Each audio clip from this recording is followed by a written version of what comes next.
Thanks for sticking with us here on Adelante Chicago. An eyewitness view of unknown history told by Latina Trailblazers, how their work changed countless of lives, their testimony now on paper. And here to talk more about how this all came together is Rita Hernández. She's the lead editor of Chicago Latina Trailblazers, Testimonios of Political Activism. Hello to you. Thank you for joining us.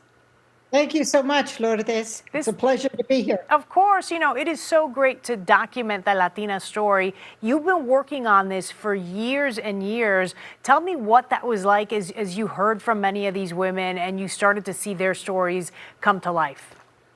Well, I worked on this for 10 years, starting in 2014, and I slowly but surely gathered together these women who I have known for throughout my professional career, and we have worked on projects together. We have socialized as well as worked together in professional situations. A number of the women are involved in education, and that's where my strength is, because I've worked in education for 55 years.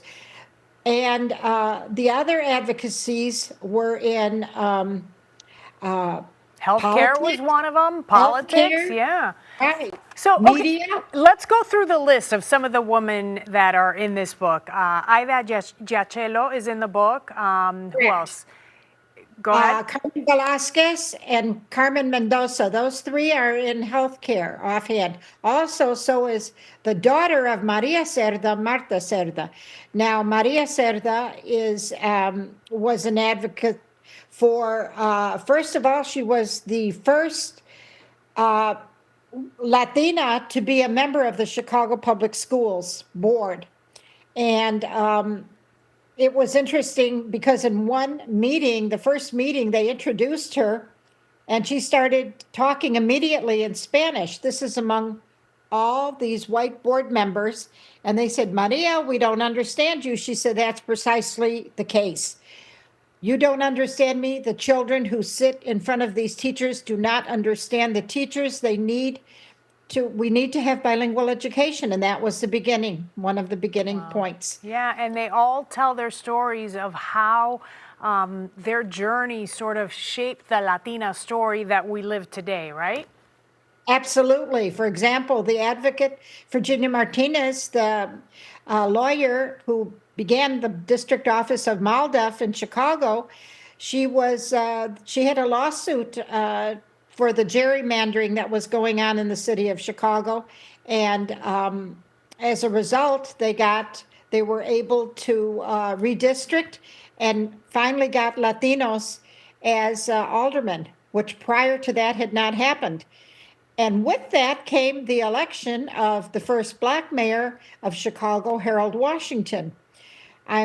Without our support as Latinos, I don't believe he would have been elected. That's so interesting. Like knowing about our history and the role that we've played helps us so much moving forward as well. Yes. And for example, Carmen Velasquez, she started Alivio, which was a medical clinic. And she started it principally for undocumented women, particularly Mexican women who were not able to go to the hospitals and to seek health care. And that's why she formed that, Alivio. Yeah.